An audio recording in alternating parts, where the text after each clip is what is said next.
अध्ययन क्रमांक 3 पहला और दूसरा शमूएल से आत्मिक व्यावहारिक मार्गदर्शन पाने की श्रृंखला में अध्ययन क्रमांक 3 पहला शमूएल अध्याय 2 वचन 11 से 36 पढ़ लीजिए।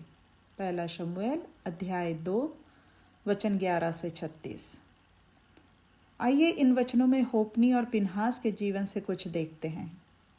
नंबर 1, अध्याय 1 के वचन 3 के अनुसार होप्नी और पिनहास दोनों एली याजक के पुत्र थे और स्वयं भी यहोवा के याजक थे। कहने को तो वे याजक के पद पर थे, परंतु उनके काम ऐसे थे कि वचन 12 में उन्हें लुच्चे कहा गया है।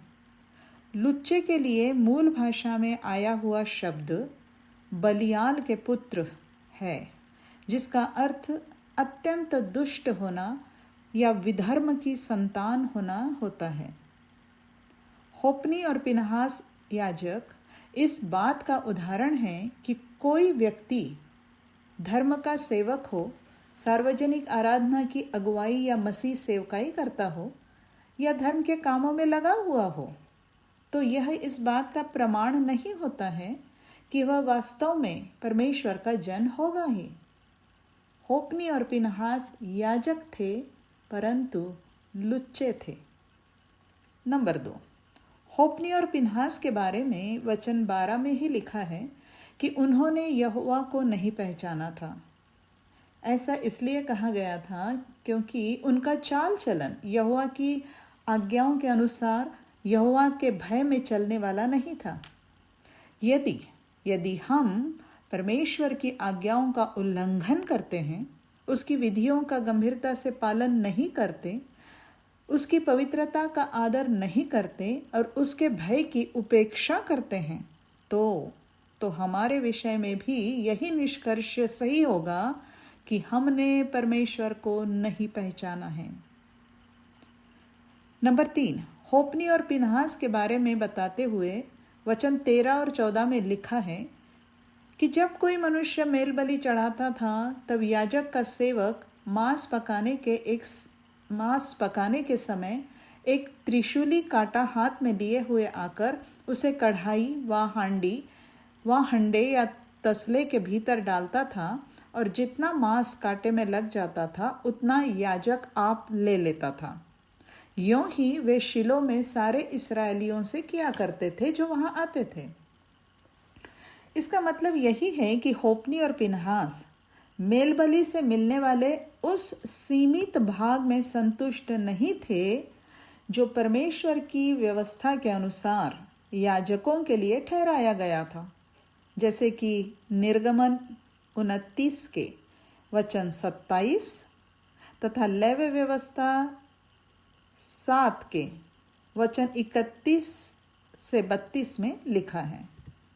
एली के ये पुत्र अपनी पेट की लालसा को पूर्ण करने के लिए इतने अधीर होते थे कि भक्तगणों को बलिदान की पवित्र विधि को पूरा भी नहीं करने देते थे।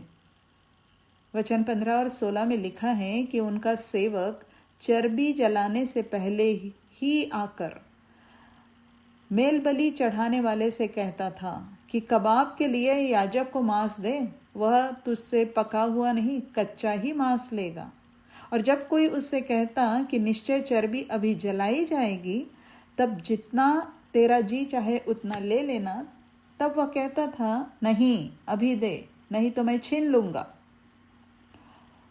इसलिए होप्नी और पिनहास को जो लुच्चे कहा गया है, होप्नी और पिनहास को जो लुच्चे कहा गया है वह सही है, क्योंकि परमेश्वर की भेंट पहले परमेश्वर को मिले, इसके लिए वे संयम भी नहीं रख सकते थे। प्रियो, आज भी जब प्रभु का कोई सेवक जो लाभ उसे उचित रीति से मिलता है या मिलना है उसमें संयमी और संतुष्ट नहीं रहता, तब ऐसी ही बुराइयां बढ़ती हैं। प्रभु के हर एक जन की स्वयं के लिए ऐसी ही गवाही होनी चाहिए जैसे पौलुस स्वयं के लिए देता है। फिलिपियों 4 वचन 11-12 में पौलुस ने लिखा है, मैंने यह सीखा है कि जिस दशा में हूँ उसी में संतोष करूँ। मैं दीन होना भी जानता हूँ और बढ़ना भी जानता हूँ। हर एक बात और सब दशाओं में मैंने तृप्त होना, भूखा रहना और बढ़ना घटना सीखा है। प्रियो, ऐसी समर्पित अनुशासित सेवकाई कोई भी अपनी स्वयं की सामर्थ्य से नहीं कर सकता। इसके लिए हर एक को हर परिस्थिति में परमेश्वर की आत्मिक सामर्थ्य पर निर्भर रहना होता है, जैसे कि पौलुस ने इसी बात के संदर्भ में कहा है, जो मुझे सामर्थ्य देता है उसमें मैं सब कुछ कर सकता हूँ। प्रियो, जो विश्वासी जन परमेश्वर को जानता है वह निश्चय ही परमेश्वर की इस सामर्थ्य को भी जानता है और परमेश्वर की इस सामर्थ्य का उपयोग वह परमेश्वर का भय मानकर उसकी आज्ञा में रहने के लिए करता है। वह परमेश्वर की सामर्थ्य का उपयोग परमेश्वर का भय मानकर उसकी आज्ञा में रहने के लिए करता है। नंबर 4, वचन 24 में एली अपने पुत्रों को कहता है, तुम तो यहोवा की प्रजा से अपराध कराते हो। इसका अर्थ यह हुआ कि एली के पुत्र अपने दुष्ट और अनैतिक व्यवहार के द्वारा यहोवा की प्रजा से भी अपराध करवाते थे। बात स्पष्ट है कि गलत अगुओं के द्वारा की जाने वाली लालच एवं स्वार्थ से भरी मनमानी सेवकाई उन लोगों के लिए भी एक बड़ा अभिशाप होती है जिनके मध्य वे सेवकाई करते हैं। ऐसे में उनके साथ के बहुतेरे लोग भी परमेश्वर की पवित्रता और भय का अनादर करते हुए आत्मिक अंधकार और भ्रष्टता में ही बढ़ते जाते हैं। जब घर परिवार, कलीसिया या संस्था में सदस्य अपने अगुओं के द्वारा परमेश्वर का तिरस्कार होता देखते हैं तो वे स्वयं भी उसी दुष्ट मनोवृत्ति में बढ़ते जाते हैं। नंबर 5, एली के पुत्रों का उदाहरण माता पिता को भी प्रेरित करें कि वे बच्चों की बुराई को आरंभ में ही रोकने का और जोर देकर प्रयास करें। बच्चों की बुराई को आरंभ में ही रोकने का जोर देकर प्रयास करें और उन्हें परमेश्वर के भय और शिक्षा में प्रशिक्षण दें। होप्नी और पिनहास का पाप यहोवा की दृष्टि में बहुत भारी हुआ, क्योंकि वे उन बलिदानों का तिरस्कार करते थे जो आगे परमेश्वर के पुत्र की देह द्वारा पूरे किए जाने वाले बलिदान का प्रतिबिंब थे। आज हम पर यह दायित्व है कि कलीसिया अर्थात मसीह की देह में परमेश्वर के भय में होकर उचित व्यवहार और उचित सेवकाई करें। नंबर 6, वचन 29 में परमेश्वर एली से कहता है कि मेरे मेल बलि और अन्न बलि को तुम लोग क्यों पांव तले रौंदते हो। मेरे मेल बलि और अन्न बलि को तुम लोग क्यों पांव तले रौंदते हो। तो इसमें जो तुम लोग कहकर परमेश्वर एली को भी उसके बेटों के पाप में सम्मिलित मानता है। वचन 29 में परमेश्वर ने उन पर इस्राएली प्रजा की अच्छी से अच्छी भेंटें खा कर मोटे हो जाने का दोष लगाया है। संभवतः इसी कारण से एली भारी शरीर का हो गया था, जैसे कि अध्याय 4 के वचन 18 में लिखा है। ध्यान में रखने की बात है कि परमेश्वर के कामों में उपयोग में आने वाली वस्तुएं या धन अगुओं के व्यक्तिगत लालसाओं की पूर्ति के लिए नहीं होता है। नंबर 7, वचन 22 को पढ़ने से पता चलता है कि एली का अपने बेटों को डांटने का ढंग बहुत ही ढिलाई का था। ऐसा जान पड़ता है कि वह स्वयं कुछ ठोस अनुशासन करने से या उन्हें जोर देकर रोकने से बचना चाहता था।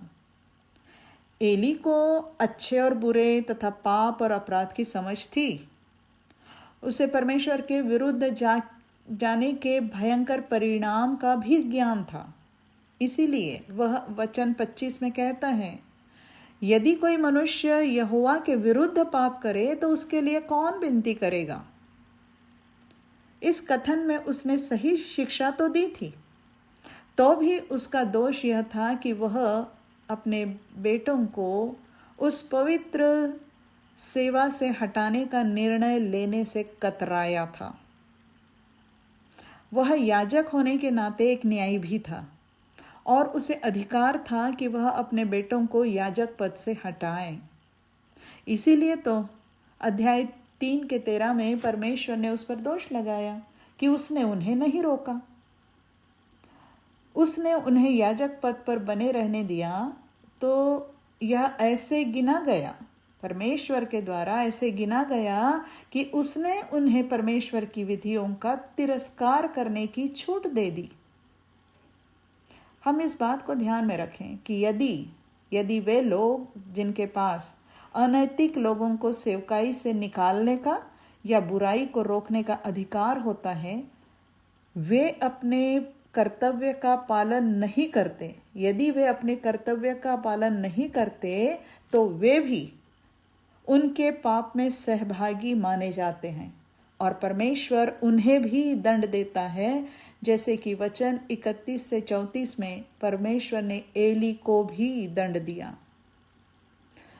प्रिय, जहाँ हमारा अधिकार है वहाँ यदि हम परमेश्वर के नियम के विरुद्ध होने वाली बुराई को नहीं रोकते या जो निर्णय उस दशा में हमें लेना चाहिए वह नहीं लेते, तो बात यही गिनी जाती है कि हम परमेश्वर से अधिक उन बुराई करने वालों का आदर करते हैं।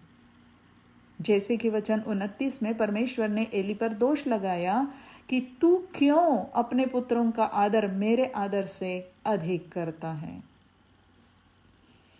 आइए इन्हीं वचनों में से परमेश्वर और उसकी सेवकाई के बारे में कुछ मार्गदर्शन लेते हैं।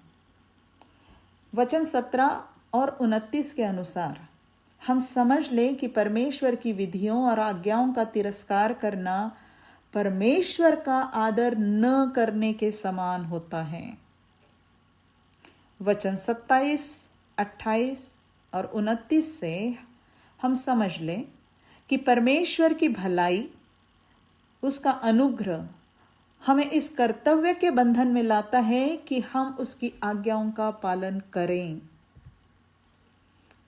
वचन 30 से हम जान लें कि परमेश्वर की सेवा की गरिमा को तुच्छ जानना परमेश्वर को तुच्छ जानना हो जाता है। वचन 31 से जान ले कि परमेश्वर हमसे वैसे ही व्यवहार करता है जैसे हम उसके साथ करते हैं। वचन 35 से हम समझ ले कि अगुए या सेवक चाहे अयोग्य निकले, अगुए या सेवक चाहे अयोग्य निकले, परंतु परमेश्वर का काम जगत के अंत तक चलता रहेगा, क्योंकि परमेश्वर अपने लिए विश्वास योग्य लोगों को उभारता रहेगा। वचन 35 से ही यह भी जान लें कि परमेश्वर का विश्वास योग्य वही सेवक ठहरता है जो परमेश्वर के हृदय और मन के अनुसार किया करता है। वचन 35 में यह भी बात स्पष्ट है कि परमेश्वर उनका घर बसाता है और स्थिर करता है जो उसके हृदय और मन के अनुसार किया करते हैं।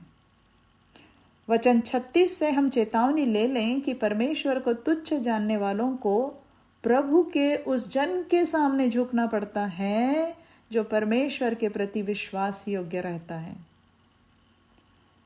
वचन 33 और 34 से हम सावधान हो जाएं कि परमेश्वर से अधिक अपने बच्चों का आदर करना, अर्थात उन्हें बुरा लगेगा या वे हमारी डांट पसंद नहीं करेंगे, ऐसा सोचते हुए उनकी बुराइयों को रोकने के प्रयास से चूकना माता पिता एवं पूरे परिवार पर परमेश्वर का भारी दंड लाता है। वचन 30 में स्पष्ट बताया गया है कि परमेश्वर अपनी प्रतिज्ञाएं मात्र उन्हीं के लिए पूरी करता है जो उसका आदर करते हुए उसकी आज्ञाओं को मानते हैं। परमेश्वर अपनी प्रतिज्ञाएं मात्र उन्हीं के लिए पूरी करता है जो उसका आदर करते हुए उसकी आज्ञाओं को मानते हैं।